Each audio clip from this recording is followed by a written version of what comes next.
Les grands groupes ont aussi des contraintes, hein, ils ne sont pas que grands, ils ont aussi des contraintes importantes. Donc pensez bien effectivement que dans vos réponses, il faut que ça corresponde à leurs attentes, à leurs besoins, et qu'il y aura aussi quelques contraintes à respecter, c'est pas complètement open bar. Pour finir la construction des appels à projets, nous allons maintenant donc appeler Cyril Bigot pour Bouygues Bâtiment Nord-Est. Et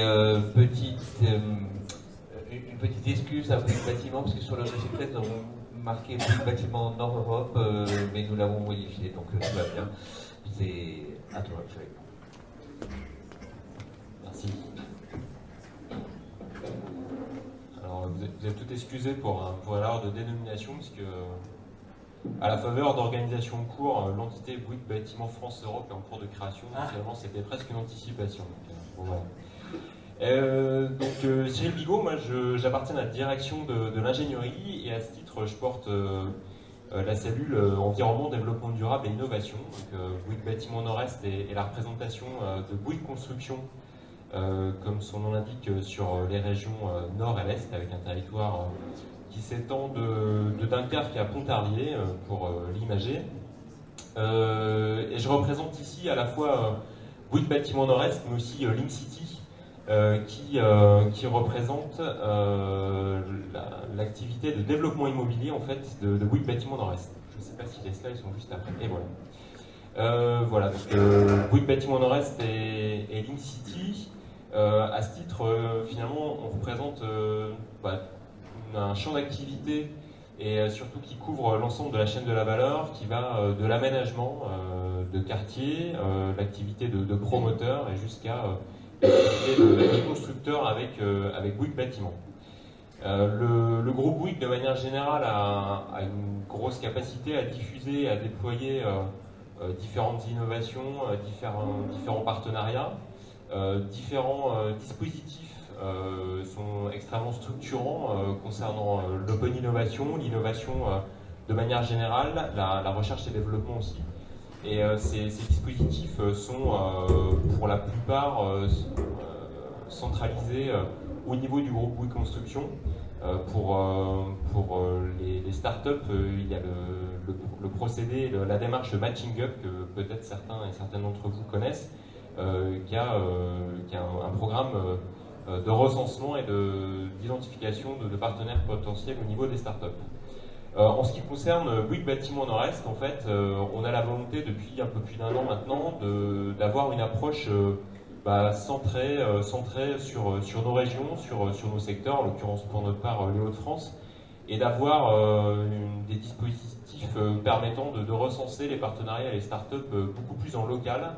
Et en l'occurrence, la décision était prise il y a un an d'identifier au sein de Bouygues Bâtiment Nord-Est un fonds pour l'innovation qui permet d'avoir l'amorçage, l'étincelle et pouvoir démarrer des partenariats en initiant des POC ou autres, et en tout cas en développant une certaine agilité et une capacité à pouvoir être dans la même temporalité qui était évoquée, et trouver un compromis entre des cycles de développement qui sont un peu longs pour des groupes comme les nôtres, et puis des actualités, des rencontres en local qui doivent nous permettre d'être agiles et de pouvoir initier de belles choses. Voilà.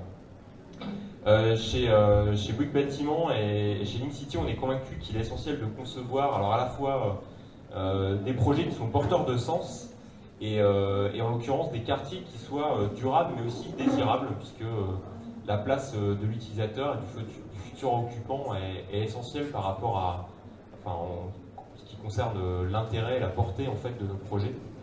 Donc c'est ainsi que dans les Hauts-de-France, Bouygues Bâtiment Nord-Est cherche à open innover avec vous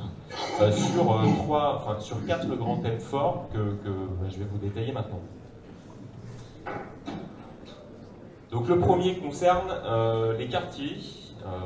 Pour un quartier qui soit plus vivant, avec plus de services, plus d'interactions, plus de liens sociaux aussi, activités diverses et variées, et aussi des quartiers qui soient plus accessibles à l'aide de mobilité partagée par exemple.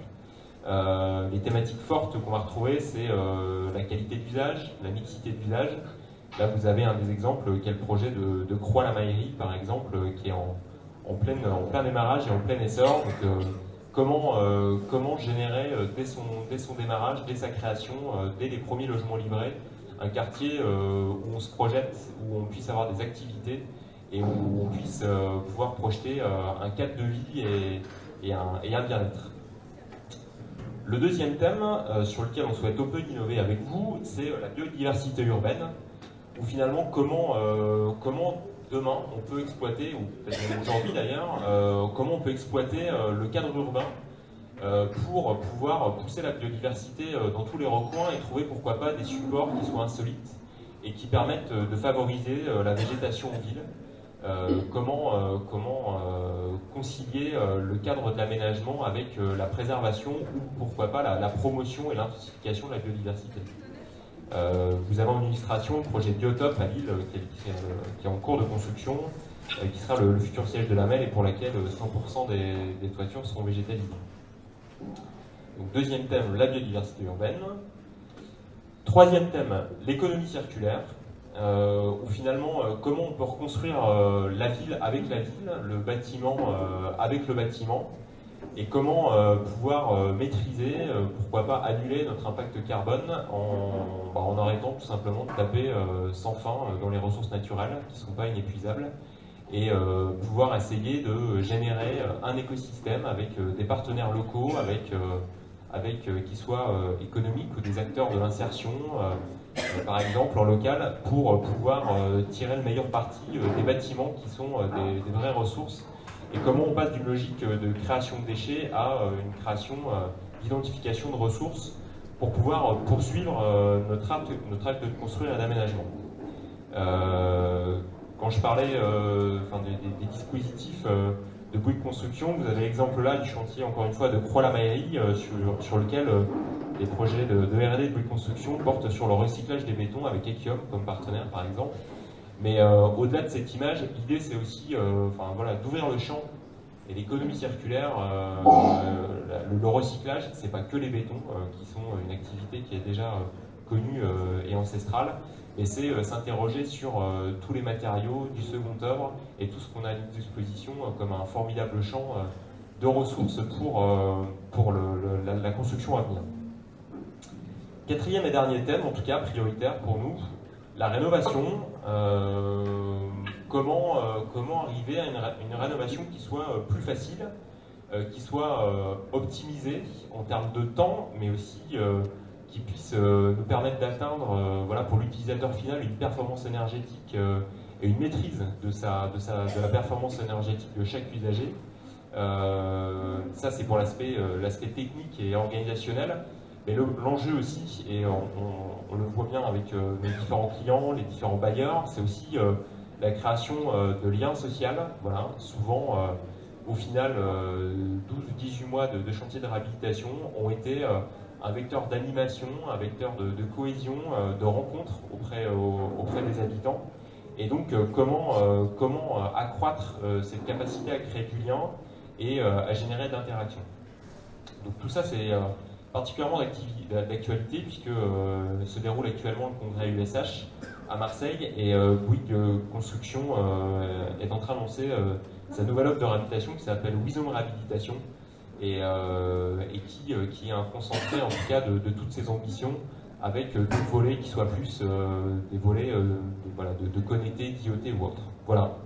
4 thèmes, quartier, biodiversité, économie circulaire, rénovation. Donc, voilà, on est en forte attente et on attend de pouvoir open innover avec vous. Voilà. Merci.